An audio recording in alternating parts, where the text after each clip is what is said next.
Good morning बच्चों। आज हम बायोलॉजी का नेक्स्ट टॉपिक कंटिन्यू कर रहे हैं, जिसमें है सबसे पहले भोजन के मुख्य घटक। जो हम भोजन करते हैं उस भोजन में मुख्य रूप से क्या क्या पाया जाता है, उसके बारे में आज हम चर्चा करेंगे। तो भोजन के मुख्य घटक जो हैं, सबको पता होना चाहिए कि कार्बोहाइड्रेट्स,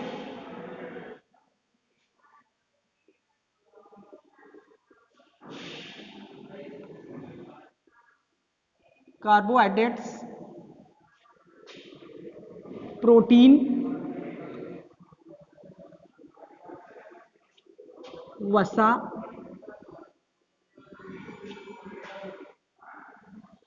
विटामिन,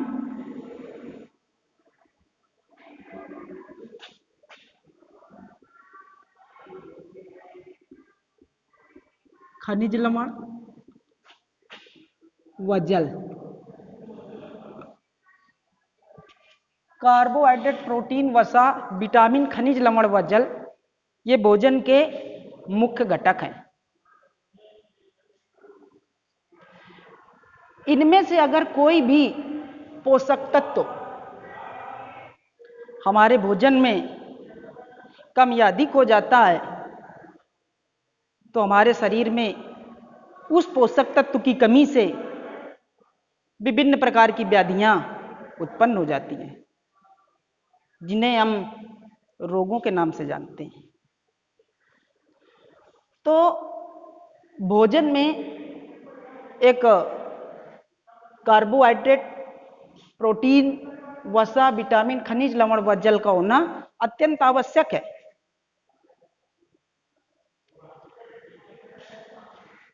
जब ये हमारे भोजन में पर्याप्त मात्रा में होते हैं तो हमारा शरीर स्वस्थ रहता है,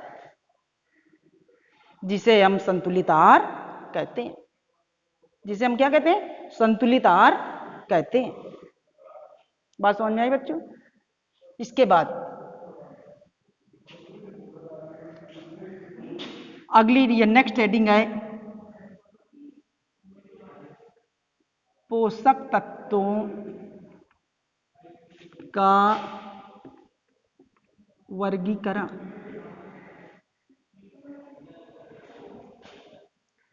पोषक तत्वों का वर्गीकरण।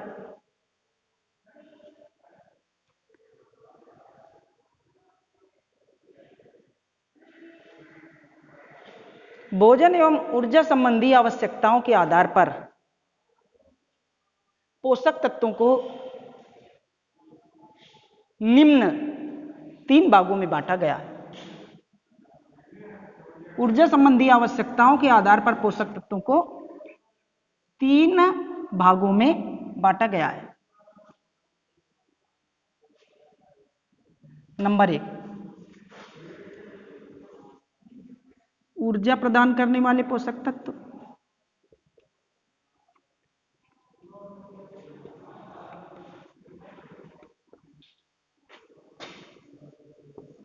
ऊर्जा प्रदान करने वाले पोषक तत्व। नंबर 2,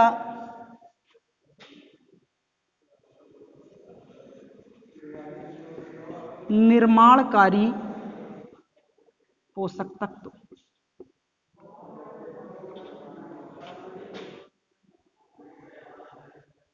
और नंबर 3,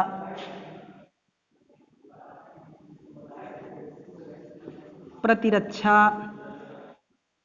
प्रदान करने वाले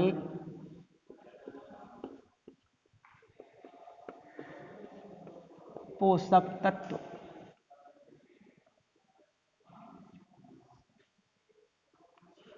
नंबर 1 ऊर्जा प्रदान करने वाले पोषक तत्व, नंबर 2 निर्माणकारी पोषक तत्व, और नंबर 3 प्रतिरक्षा प्रदान करने वाले पोषक तत्व।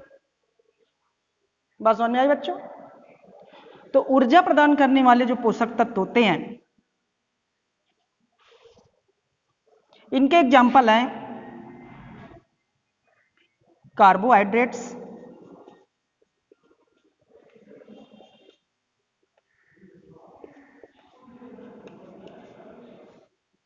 तथा वसाएं। कार्बोहाइड्रेट और वसाओं से हमें ऊर्जा प्राप्त होती है। अगर हमारे भोजन में कार्बोहाइड्रेट और वसाएं हैं पर्याप्त मात्रा में, हमें ऊर्जा मिलेगी। इसके बाद है दूसरा, निर्माणकारी पोषक तत्व। बॉडी बिल्डर के नाम से इसे जानते हैं। बॉडी को बिल्ड करने वाला, यानी बॉडी का जो ग्रोथ करता है, निर्माण करता है, उसको हम निर्माणकारी पोषक तत्व कहते हैं। उसका एग्जाम्पल है प्रोटीन्स। प्रोटीन्स जो होते हैं वो शरीर का निर्माण करते हैं।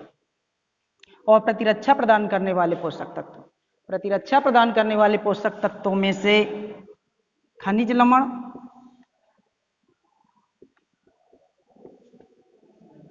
तथा विटामिन्स।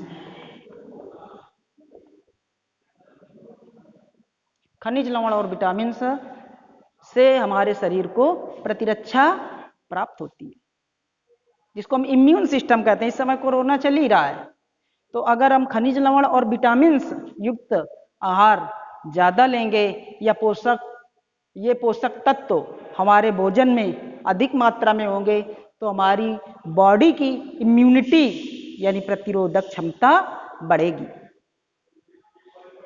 तो विटामिन्स और खनिज लवण युक्त भोजन इस समय ज़्यादा करना है बच्चों, ठीक है। इसके बाद अब आगे, अब ऊर्जा प्रदान करने वाले पोषक तत्व में सबसे पहले हम कार्बोहाइड्रेट पे चर्चा करेंगे। तो अगली हेडिंग डालेंगे कार्बोहाइड्रेट।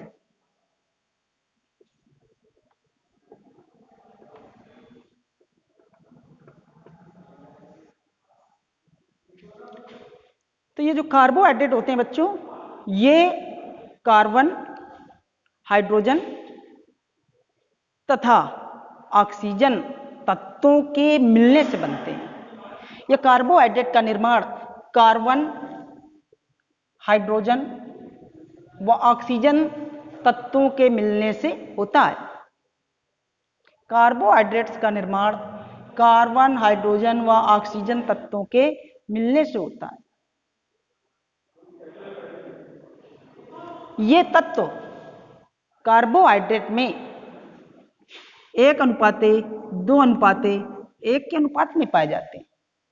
ये तत्व कार्बोहाइड्रेट में 1:2:1 के अनुपात में पाए जाते हैं। जैसे ग्लूकोज, जिसका सूत्र क्या होता है, C6H12O6। अब इसका अनुपात देख लेते हैं, 6:6, 6×2=12 और 6:6, 1:2:1 के अनुपात में पाए गए कि ना पाए गए। तो ये कार्बोहाइड्रेट, ग्लूकोज एक प्रकार का क्या है, कार्बोहाइड्रेट है, और इसमें अनुपात जो होता है 1:2:1 ही होता है। कार्बोहाइड्रेट दो प्रकार के होते हैं। नंबर 1 सरल कार्बोहाइड्रेट। कार्बोहाइड्रेट दो प्रकार के होते हैं। नंबर 1 सरल कार्बोहाइड्रेट,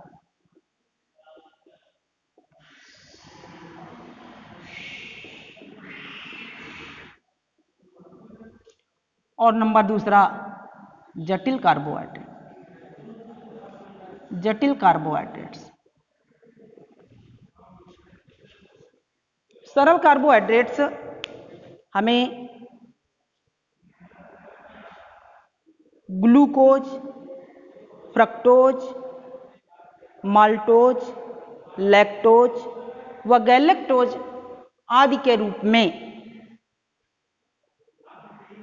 पाए जाते हैं या आदि के रूप में मिलते हैं।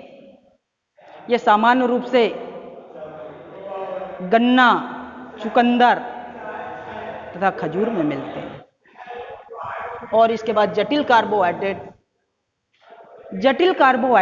मंड के रूप में आलू, चावल, अरबी, मक्का, साबूदाना आदि के रूप में पाए जाते हैं।